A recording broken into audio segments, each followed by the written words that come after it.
আমাদের রান্না পুজো নেই, তা বলে কি আমরা খাবো না? হ্যাঁ, আমাদের রান্না পুজো নেই, তাই আমরা এইসব করে খাচ্ছি, তাই তো শোনো? আমাদের বাড়িতে রান্না পুজো নেই, কিন্তু সকাল সকাল এই দেখো সব কিছু রেডি করা হয়েছিল কাল রাতে। তো এটা এখন পুজো দিতে যাওয়া হবে, তো তার জন্য দুধ টুধ যা যা লাগে সব কিছু আর কি দিয়ে আসতে হয়। আমাদের মন্দির আছে। আর এখানে দেখো কুমড়ো আলুর যেরকম তরকারি করে রান্না পুজোতে সেরকম করে রাখা হয়েছে, আর পিঠে করে রাখা হয়েছে পান্তা খাওয়ার জন্য।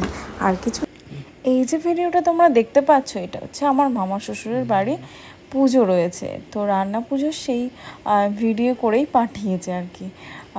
কি বলো খাওয়া তো আর জুটলো না। তো দেখা যাক, ভাই আর মা গেছে রান্না পুজোর জন্য, আগের দিন চলে গেছিলো।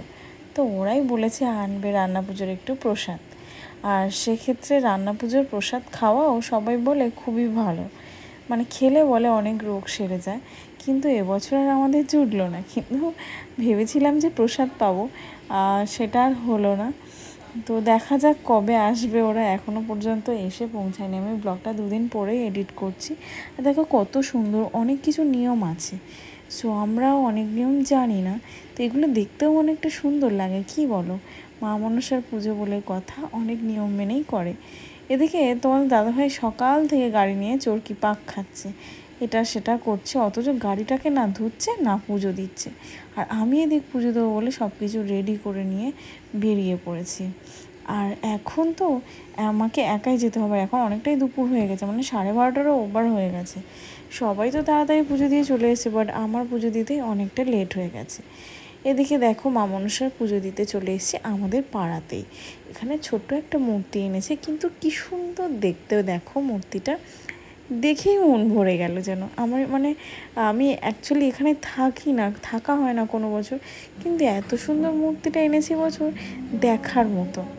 আর যেহেতু আমার শ্বশুরবাড়ির এখানে অনেকগুলো মন্দির, তো একটা মন্দিরে যে কোনো ওকেশানে পুজো হলে না, সব মন্দিরে গিয়ে পুজো দিয়ে আসি আমরা সবাই সেটাই করে, আমিও সেটাই করলাম। আর আমি দুপুরবেলা বলে না নাইটি পরে বেরিয়ে গেছিলাম। অ্যাকচুয়ালি পুজো দিতে যাওয়ার সময় সবসময় শাড়ি পরাটাই বেটার, বাট আমি একদমই সকাল থেকে এটা সেটা করতে, ছেলেকে সামলাতে টাইম পাচ্ছিলাম না। সেই কারণে ঝট করে একটু তাড়াতাড়ি হওয়ার জন্য আমার শাড়ি পরতে অনেকটাই লেট হয়, আমি একদম তাড়াহুড়ো করে পরতে পারি না। সেই কারণেই ঝট করে এই নাইটিটা পরে বেরিয়ে গেছি। জানি এখন দুপুরবেলা তেমন কেউ নেই। সো দেখো পুজো টুজো কমপ্লিট করে আমাদের শীতলা মন্দিরে চলে এসেছি। আর মন্দিরের এখানে দেখো মায়ের মূর্তিটা কি সুন্দর জ্বলজ্বল করছে। আমাদের মায়ের মূর্তি সবার থেকে সেরা, কি বলো তোমরা? আর এই যে উপরে যে ফ্যানটা দেখতে পাচ্ছ, এখানে না অতিরিক্ত পরিমাণে গরম পড়ে, মন্দিরটা একদম ফাঁকা জায়গায়, তো সেই জন্য এবছর গরমের আগেই আমি ওটা লাগিয়ে দিয়েছি। পাখাটা আমার ইচ্ছেতেই লাগানো হয়েছে, কারণ আমি অনেক দিন থেকে ভেবেছিলাম যে মায়ের বোধহয় খুব কষ্ট হয়, তাই আমি একটা পাখা কিনে দেব। তো সেটাই এবছর ফুলফিল করতে পেরেছি।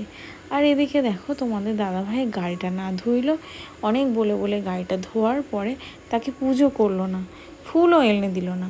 আমি এখান থেকে আমাদের গাছের ফুল তুলে আর ভালো করে একটু সিঁদুর দিয়ে পুজো করে দিলাম বাবা বিশ্বকর্মার, কারণ সারাদিন গাড়ি চড়ে চড়ে বেড়ায়, অথচ গাড়িটার একদম যত্ন নেয় না। আর আজকে তো গরম মুখ করিনি, যেহেতু পান্তা টান্তা সব কিছু খাওয়া হয়েছে। আর সারাদিনের পরে তোমাদের দাদাভাই তার আগের দিন মেকআপ করতে গেছিলো, তো মেকআপের কাজে থেকে আসার সময় ওরা এই ব্যাগটা দিয়েছিল, বাট সেটা আর খোলা হয়নি, ব্যাগের মধ্যেই রয়ে গেছে। আমি তারপরে খুলে দেখলাম কি কি দিয়েছে।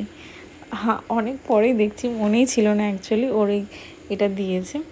তো দেখো এখানে কি কি দিয়েছে, আর সেগুলো দেখে সোনু তো বিশাল খুশি, সেগুলো সব কিছু নিয়ে এসে তাড়াহুড়ো করে খেলতে শুরু করে দিয়েছে। তো মিনি ব্লগ আমি অনেক দিন থেকেই দিতে পারছি না তোমাদেরকে, খুব দেওয়ার ইচ্ছা, বাট ছেলেটাকে নিয়ে এতটাই ব্যস্ত হয়ে গেছি, আর তার উপরে ওর কাকাই আর ঠাম্মি কেউই নেই এখানে, তো আমি একা একা সামলে উঠতে পারছি না, সেই জন্য তোমাদেরকে মিনি ব্লগ দিতে পারিনি গো।